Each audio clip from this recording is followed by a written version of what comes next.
यूं कोई किसी का दीवाना नहीं होता। क्या कारण है कि नरेश मीणा के पीछे लोग इतने पागल हैं? कुछ लोग हैं, पिपलौदी जो हादसा हुआ था जिसमें 6-7 बच्चे मर गए थे, उनके परिजन पिपलौदी छोड़कर अंता में नरेश मीणा के प्रचार के लिए आए हैं। कितना फर्क पड़ता है ये तो पता नहीं, लेकिन दुआएं जब इनके दिल से निकलती हैं तो निश्चित मान के चलिए कुछ तो फर्क पड़ेगा। क्या नाम है भैया आपका? बीरम चंद। कहाँ से आए हो आप? पिपलौदी से आए हो। ये पिपलौदी वही जगह है जहाँ वो हादसा हुआ था। कितने बच्चे एक्सपायर हुए थे? 7 बच्चे। अच्छा एक बात बताओ, पिपलौदी यहाँ से कितना दूर है? 130 किलोमीटर।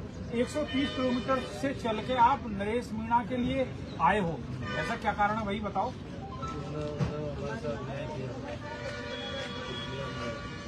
क्या न्याय किया?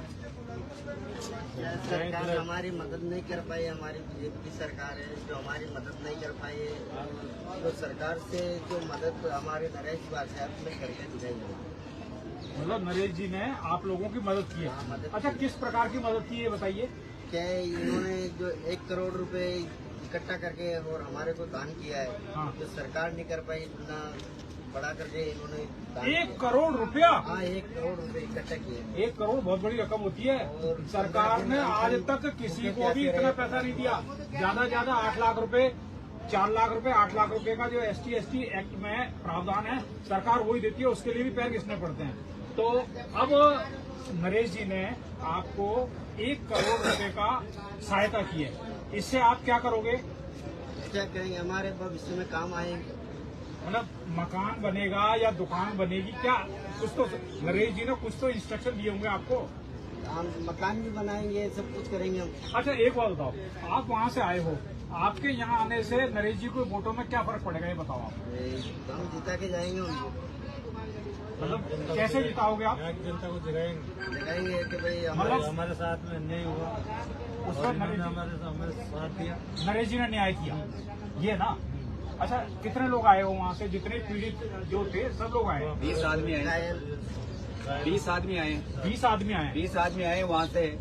आप सभी ने देखा होगा कि जब हम जयपुर के अंदर गए थे, सरकार से हमने मांग भी की थी, लेकिन सरकार का कोई भी सदस्य वहाँ पर नहीं पहुँचा।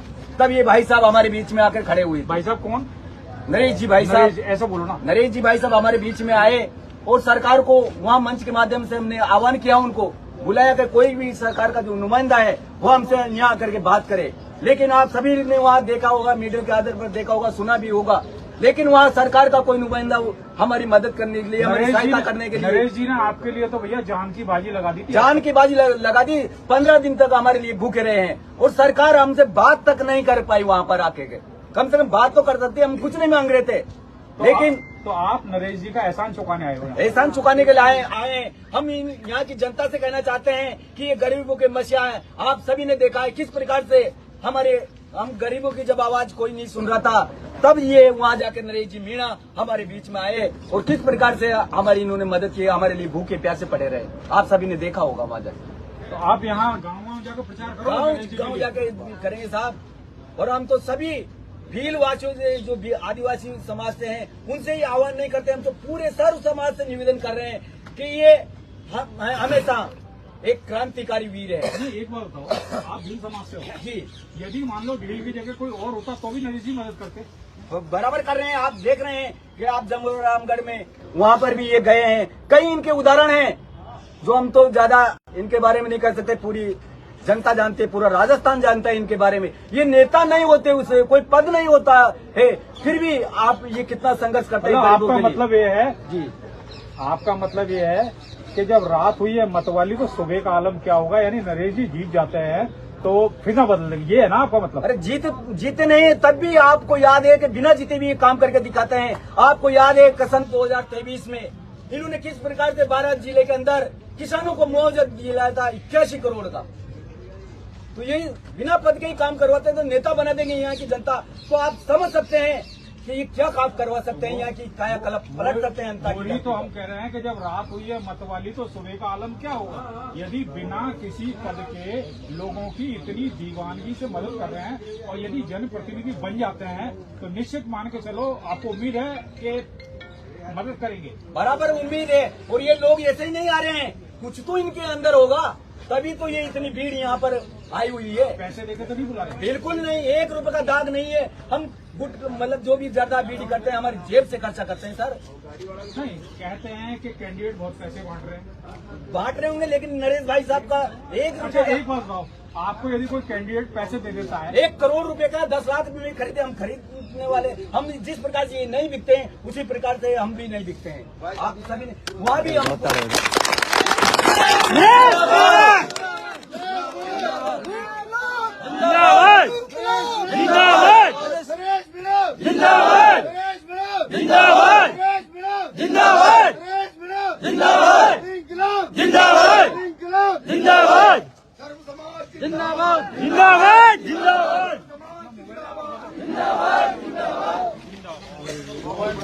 ये देखिए साथियों, पिपलोदा गांव के लोग यहाँ पर आपने सुना होगा, उनके परिजन, समस्त परिजन यहाँ पे आए हुए हैं और जो उन्होंने बयान दिए भाई साहब के बारे में, तो अंता की क्षेत्रवासियों से अनुरोध है, आप भी जागो और जो आपके हक की लड़ाई लड़ रहा है, गरीबों की लड़ाई लड़ रहा है, उसकी आवाज बनो और विधानसभा में भाई साहब को लाओ, क्योंकि अब हाड़ोदी का बच्चा बच्चा जान चुका है अपने हक और अधिकार। अंता मांगरोल विधानसभा को भ्रष्ट नेताओं से मुक्त करो। और जो भी भ्रष्ट नेता अपनी विधानसभा में पैर जमाए बैठे हैं, उनके पैरों को उखाड़ने का समय आ गया है। अब उनकी मनमानी नहीं चलने वाली, क्योंकि अब जनता जागरूक होगी। धन्यवाद साथ।